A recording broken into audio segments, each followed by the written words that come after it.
Hi, guys, and welcome back to your favorite weekly podcast, The Middlegame. I am your host, Lula, with my co host, Amelia. Today, we will be doing possibly the spookiest podcast episode of all time. And we will be Ooh. talking. Today, we will be talking about chess superstitions. Ooh. That's all I'm gonna do today. Woo! It's just woo. Happy No, I should Halloween, have just got a everyone. ghost instead. Like, I should have just hired a ghost. Do you believe in ghosts? I don't believe in ghosts in the spooky, floaty white sense, no. But I do think that there is more beyond the material world. Like I think that humans think they understand everything that's going on in the universe, and we absolutely don't, you know? Do you think that anyone's haunting you actively? Actively haunting me, I think they would struggle because they wouldn't be able to find my waist. So true. You're so right, actually. Um, that's like, if anything, you are a ghost too, just because like no one can see you.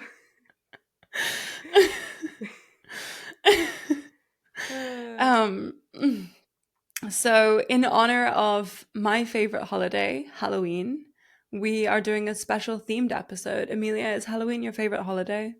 No, my Oh, favorite what's your holiday favorite? is my birthday.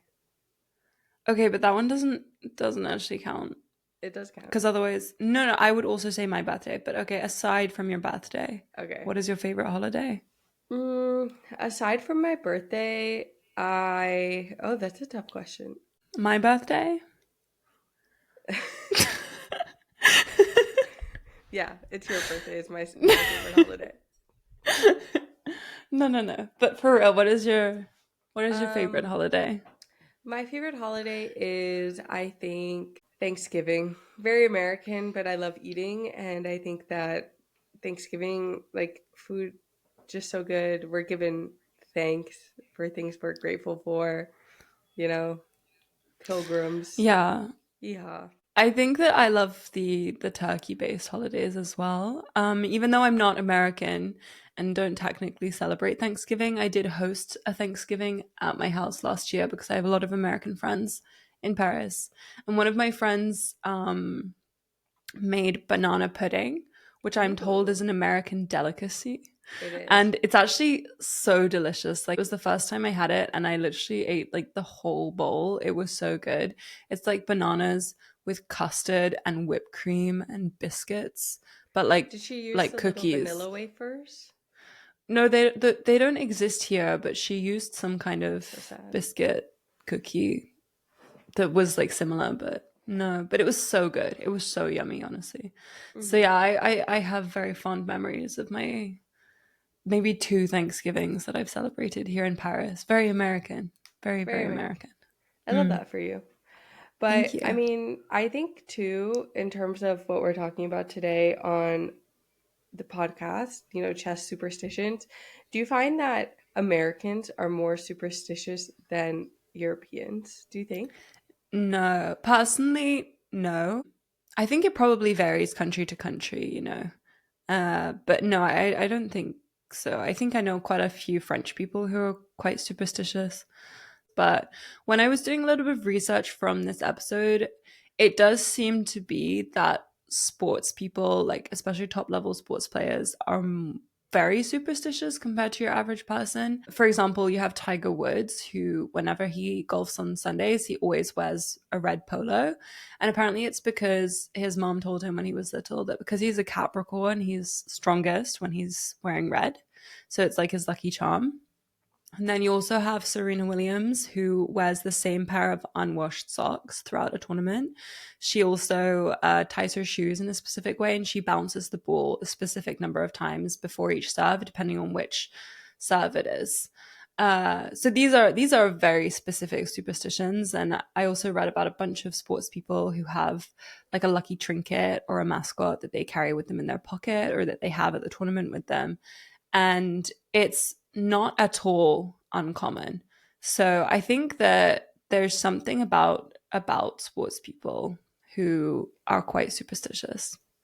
I mean, I guess that makes sense. And I think that just, you know, human beings in general are really into having things that they recognize that make them feel comfortable. I think that it Mm. really ultimately comes down from a place of comfort and kind of helping us stay grounded for our games, like when they're tough, if we're in a tough position. I think if you see, or if you're wearing the same uh, lucky socks, or if you have, your favorite pair of shoes on, then it can be like, oh, okay, I'm fine, you know?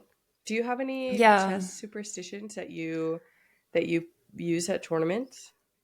I do, but not in a super serious way. It's something I kind of started doing as a joke. But like, if I win a game in a specific outfit, then I can wear that outfit again during the tournament. But if I lose a game in a specific outfit, I will avoid re-wearing that outfit at the same tournament. Sometimes it's hard because sometimes I'll lose a lot of games and I'll run out of outfits. Also, when I was younger and I was sitting exams, would always wear like my charm bracelet, and like for every exam I would have it. So I feel like you're right, there is a sense of familiarity where you're maybe having a crisis of confidence and then you look at like your, I don't know, lucky charm, or for me I like looked at my charm bracelet and I was stressed during my exam, but then I was like, oh no, maybe like it's chill, I'm gonna be okay.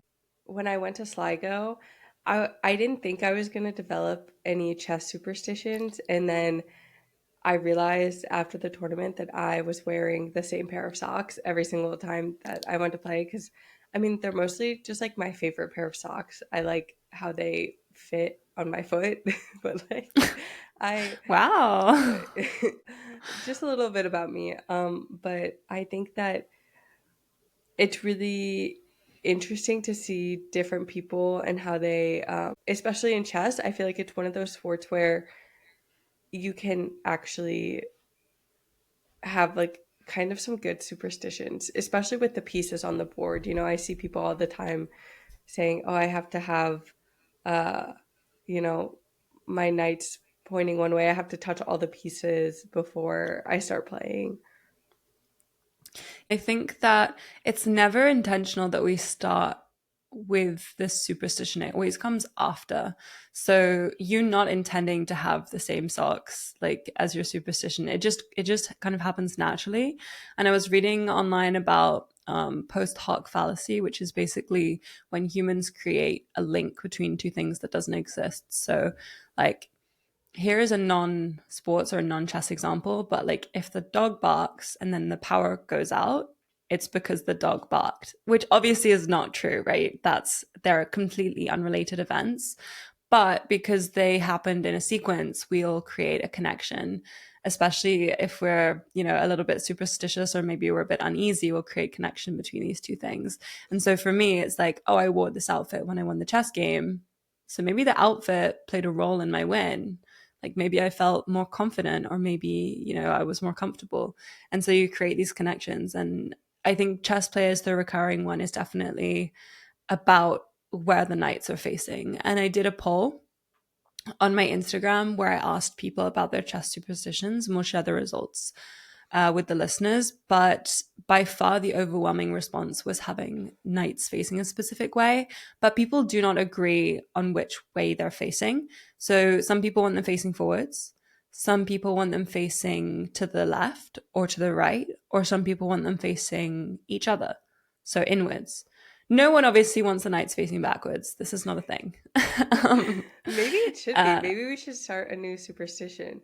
Maybe Um, it'll be my new thing, just to annoy my opponents, to start with my knights facing backwards, just to psych them out. I did some research for this podcast episode, and I reached out to a few of my friends to ask, you know, do they have chess superstitions? My friend Felix Bloberger, who's a Austrian grandmaster, he told me that he always arranges his knights so that they're pointing towards the opponent. He told me, he was like, I don't really know if that's a superstition, but it started when I was like 10, and my dad told me that um, before the game, because his knights were pointed at his opponent, the opponent was going to be scared of him. And I thought that was like so funny. And because honestly, valid. Our opponents should be scared of our knights. For sure. And it's something that I didn't even think about when I played my first few tournaments. And then I started doing it. Like I started facing my knights inwards to one another. I think there was like Karpov who used to do that or something, or one of the, you know, famous Russian grandmasters who used to face their knights inwards towards one another. And I was like, yeah, okay, I'll do that too. And then it just became a habit. But actually, I don't really care which way the knights face, to be honest. I think it's just, I think for me, it's more of a nervous compulsion where I usually get to my games quite early because I set up my camera and stuff if I'm filming. And I just generally hate being late for anything in life. So I'll always be there a bit early and I'll be sitting at the board and I'll just be like nervously adjusting the pieces. It's not even that I think that there's like any luck or importance to it. It's just I'm nervous and anxious and I want something to fiddle with and something to do with my hands. Honestly, when looking at like the top players, it's really the knights fiddling with the knights. And I've heard that clothing also is like a big one. We did not ask him. This is merely an observation that we have made. Um, it could also just like not be true, but um, if you notice, like Grandmaster Jan Gustafsson, like when he plays white, he wears it's either white socks or white shoes, and then when he plays black, he wears black. And so, um, and also too, I asked our favorite Grandmaster Peter Svidler, does he have any superstitions? And he was like, the color of shirts I tend to take notice of. He was like, not in a very meticulous way, but if I noticed that a certain color was scoring well, but I would, do that. Or he mentioned something as well about the way that he fills out the score sheet. He always fills it out in a certain order, which is a bit of a superstitious thing to do. When I was polling for this, quite a few people have things about score sheets. So I had one person who says they always have to write in purple. And also, I know somebody in real life who has like multiple different colored pens who adds their own like who has the notation in one color and who has like the names in another color and then has the clock times in another color because if you want you can add the clock times. Obviously you're not allowed to add notes like personal notes to score sheets, but has like specific colors for each to color code them, which seems very not only time consuming to me, like changing pens and stuff, especially if you're in time trouble, but very meticulous and specific. But I think, yeah, it's more like what you're saying with Peter's Fiddler is you don't you don't write these things down. You're not like, oh, okay, I scored this many wins wearing a blue shirt. But like you start to notice these patterns and these associations that you have. But like honestly, it could just be that I'm just giving an example. Like it could just be that he owns more blue shirts so that he wears them more often and therefore he wins more in them. These could just very likely be coincidences.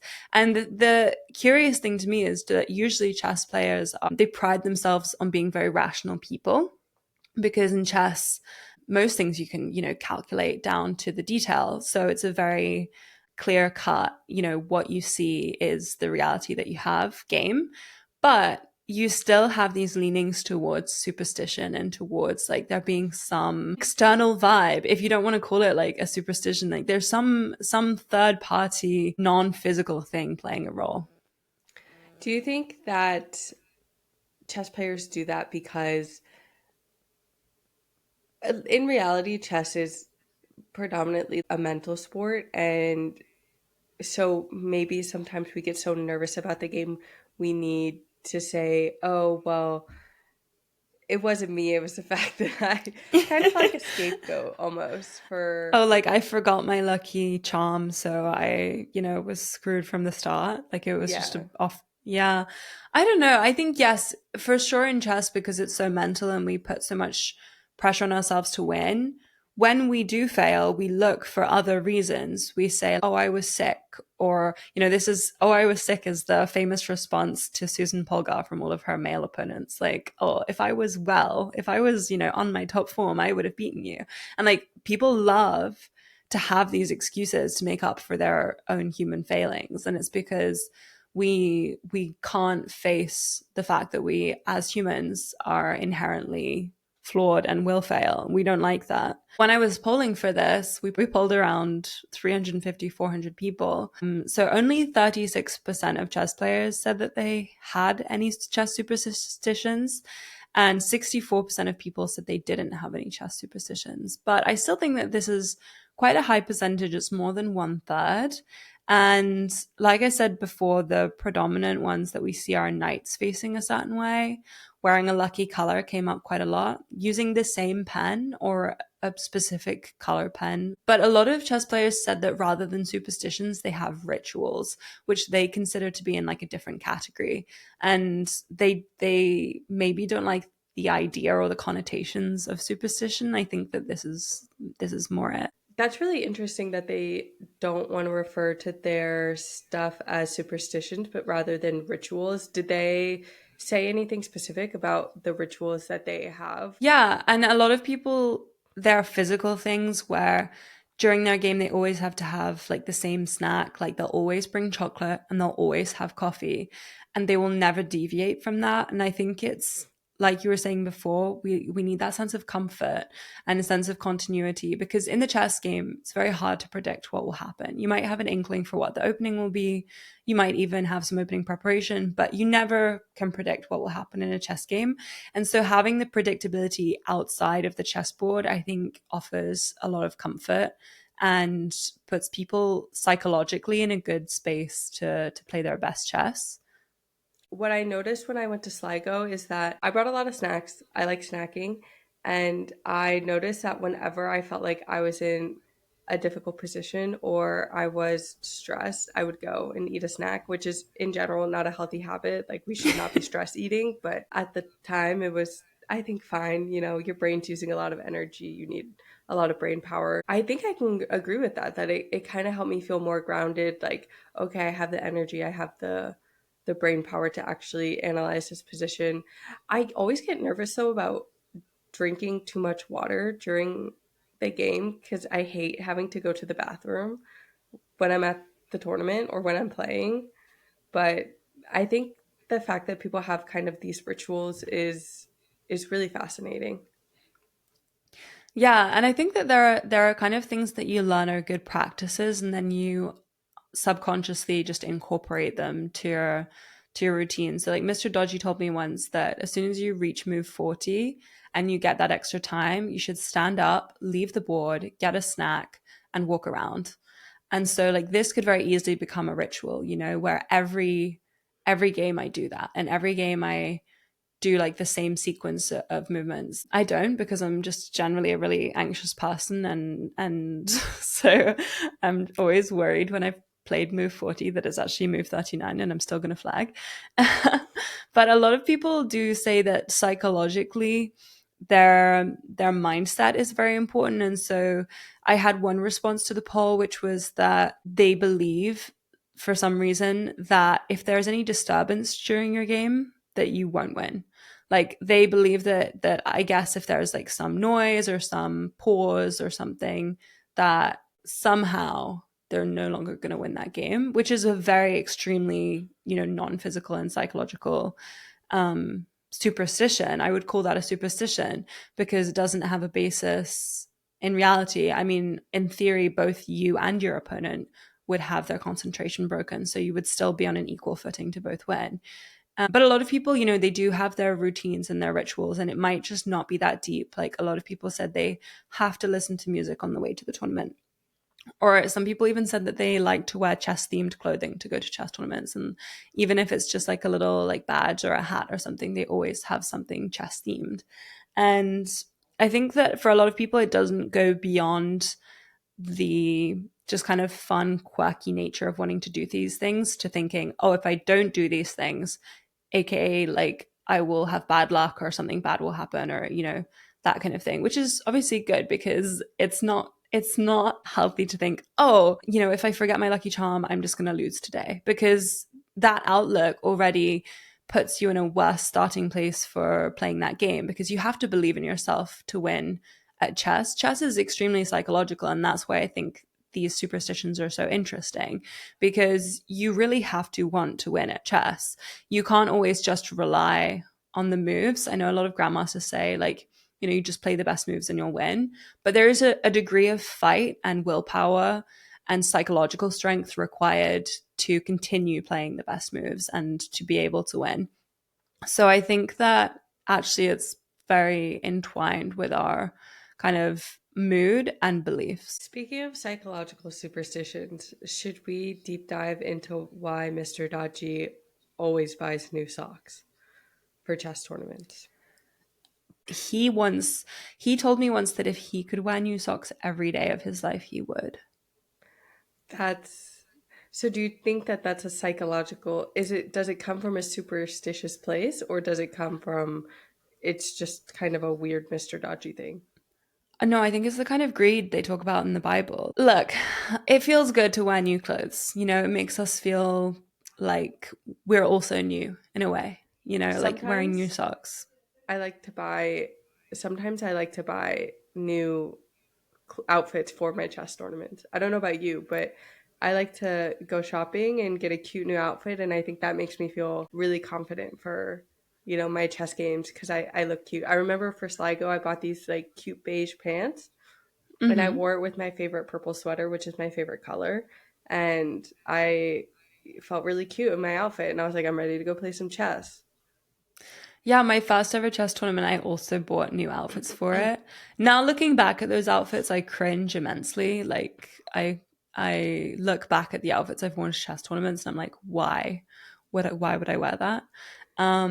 But yeah, I did buy new clothes and I did feel good. And I think that for me, dressing for the tournament, dressing in a certain way, definitely affects my mood and how I'm playing. Like if I feel good in my clothes and confident and put together, I feel like I'll play better chess.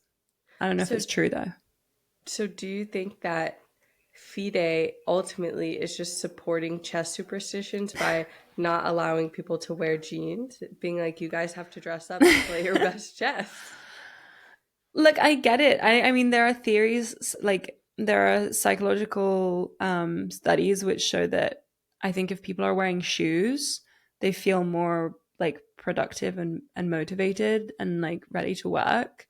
So I think that there is definitely an association with our focus and our drive and what we're wearing. Because, like, for me, if I spent all day in my pajamas, I am not feeling, I wouldn't play my chess tournament so well if I was wearing my pajamas personally. Like, it's good to be comfortable, but not too comfortable.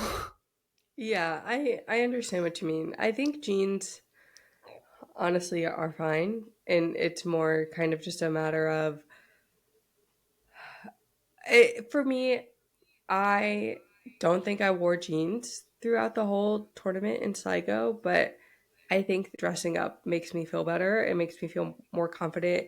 And also, too, I don't know about you, but I find that when I play chess, I almost like maybe this is not a good thing to say, but sometimes I feel like I like switch personalities and I'm like a completely Oh, like my mind just goes like somewhere else and I'm like I get into like my chess player mindset and I really kind of leave Amelia at the door and I'm like I am a chess player. yeah. And this is something that we cover in another episode about our relationships with chess. And I think that people do all have a specific mindset they go into when they play chess, whether that manifests in a change of how you present yourself to the outside world or just a change in focus and like peace. And my friend Caitlin from Chess Masters said that chess is a form of meditation for her, and that she goes into extreme focus. And so I agree with that. You can just lose focus of the outside world and only focus on the chess game. And because of that, also having those little checkpoints of reality, like if you're wearing your lucky socks, you're still kind of tethered to your outside world and you have that familiarity and that comfort that you were talking about earlier. Well, given that this is a Halloween episode, Lula, what has been the spookiest thing to ever happen to you at a chess tournament? I would say that showing up at a chess tournament and seeing Hans Niemann was pretty jump scare moment for me. So um true. no, I think sometimes you'll be playing a chess tournament and there'll be weird noises that you hear, and like everyone will look up and be like, was that like a door slam? What happened? I had this spooky moment, which for me was spooky because it was annoying and I was streaming at the London Chess Classic. And then midway through, my camera died and my laptop died for no reason, even though they both had full battery. And we were having so many problems in the final round of that event. And also, it was weird because the stream kept going down and coming back. And it was also kind of reflective of the chess position on the board because I kept being like equal and then losing. And then like I had chances and then I was losing again. And then it was equal and then I lost. And it was like, okay, my laptop and my camera are also having fun with the eval bar and going off. I don't know. There's just some things, that I'm finding patterns where they don't exist. I'm doing the same superstitious chess player thing, but I don't think anything supernatural has ever happened to me at a chess tournament. Okay. I What personally about you? believe that the playing hall in Vaikonte for Tata Steel, I'm convinced is haunted. Like that, the aura of the playing hall, it's a cool place, but like there's something about it that's just a little bit off. And so there Mm. was one night when I was walking, the first time I ever went to Tata Steel, I was walking back to my hotel and I left the venue and I swear I closed like the door, but after I walked out, I just heard the door like slam and I was like, that's crazy. I was like, what is that? And there was no one else like around me either. I was by myself. I It feel like also Vaikonze gets, has a really spooky vibe in general, though. Like all the pictures I see of chess players there, and it's like January and they're on the beach and it's just covered in like mist and fog. And it feels like, some spooky pirate man is going to come out. yeah, it's a spooky place. And that night as well, it was super windy. When I was in my hotel, I was staying in this like tiny room. I was on the top floor. There was definitely a lot of weird noises going on. Don't know if Vaikonte is specifically haunted, but it is a spooky place, especially in the mornings. It is very misty, and on the beach Mm. too. It kind of feels like you're in the Frankenstein novel, you know? I was thinking like it would belong to some kind of gothic literature, this location, because every picture I've seen, like they're trying to make it all like, oh look, the chess players are on the beach, but it's just so misty and it just has this eerie nature to it, especially because it's winter, so it's cold and there's not that much sunlight. And so yeah, I think in general it's a little bit of a spooky location. True.